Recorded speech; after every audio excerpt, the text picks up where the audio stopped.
Somewhere right now, an intelligent, educated, kind person is becoming completely certain of something that isn't true, and no amount of evidence will move them. Not because they're stupid.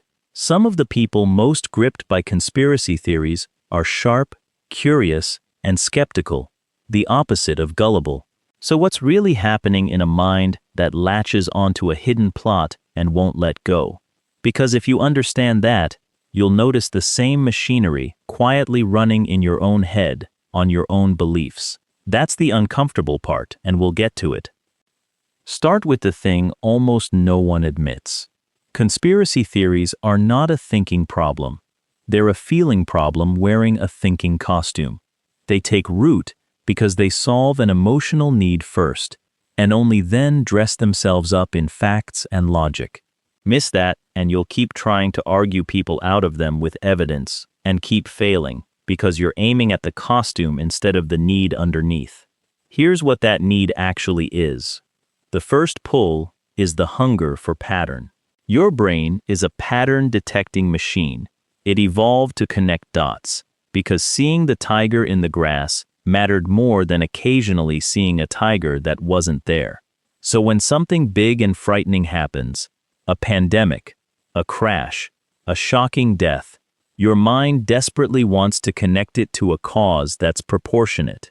And here's the trap. Our brains hate the idea that a huge event could have a small, random, or boring cause.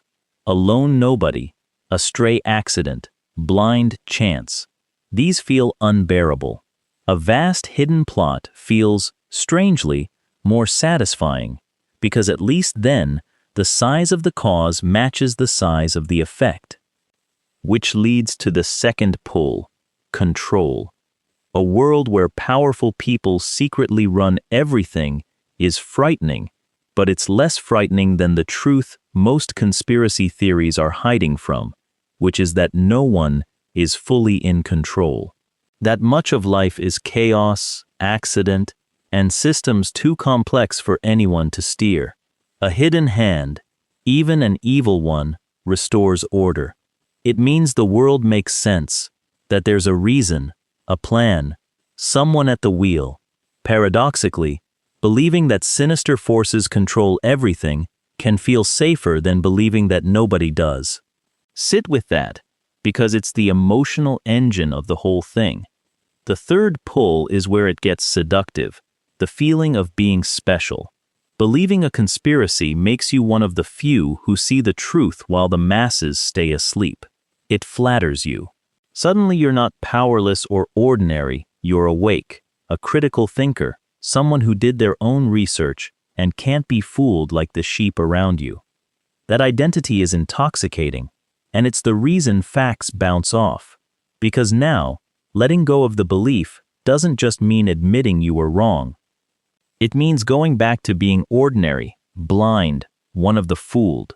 The theory has fused with the person's sense of who they are, and people will defend their identity long after they'd abandon a mere idea.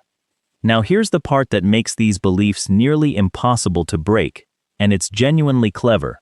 Good conspiracy theories are built to be unfalsifiable. Every piece of evidence against them gets absorbed as evidence for them.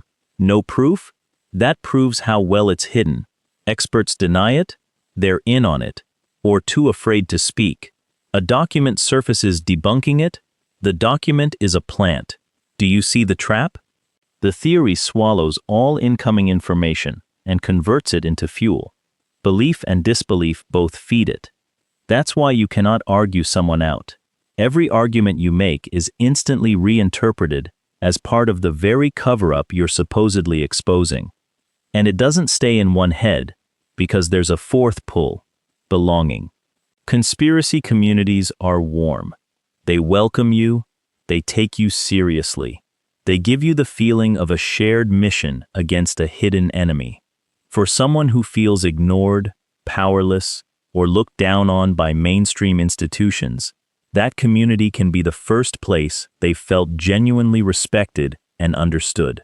So now leaving the belief means leaving the people, losing the friends, the belonging, the sense of purpose. The idea isn't just an idea anymore. It's a home. And people don't walk away from home over a fact check. There's one more ingredient: distrust. And it's often the most understandable of all. Conspiracy thinking grows fastest where real trust has broken down, where institutions actually did lie, cover up, or fail. Genuine betrayals leave a wound, and into that wound, the theory pours a story that says, "See, they can never be trusted," about anything. The tragedy is that the seed is often a legitimate grievance. A real lie in the past becomes the justification for believing every wild claim in the present. The skepticism starts healthy, then metastasizes into a state where nothing official can ever be believed and anything anti-official is swallowed whole. Now for the part I promised, the part about you. Every single mechanism we just walked through, pattern seeking, the craving for control, the pull of a flattering identity, the comfort of a like-minded group, the reflex to trust information that confirms what we already feel, all of it runs in every human brain, including yours. You have beliefs right now, maybe political, maybe personal, that you hold partly because they feel good, fit your identity, and are shared by your group, not purely because you followed the evidence.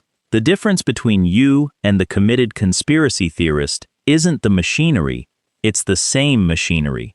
The difference is only which beliefs it happened to lock onto, and how far it went. That should make you humble, not smug. So what actually protects a mind? Not being smarter. Remember, intelligence often just makes people better at defending what they already believe. The real protection is a specific and slightly painful habit, asking of your own beliefs, not just the other side's, what would it take to change my mind? If the honest answer is nothing, if no possible evidence could move you, then you're no longer holding a belief. The belief is holding you. That single question is the closest thing there is to an off switch for this whole machinery.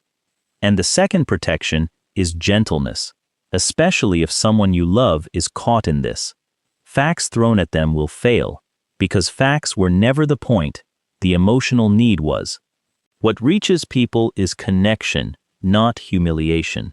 Keeping the relationship warm, staying curious instead of contemptuous, gently reminding them they don't have to choose between the truth and belonging with you. People rarely think their way out of these beliefs.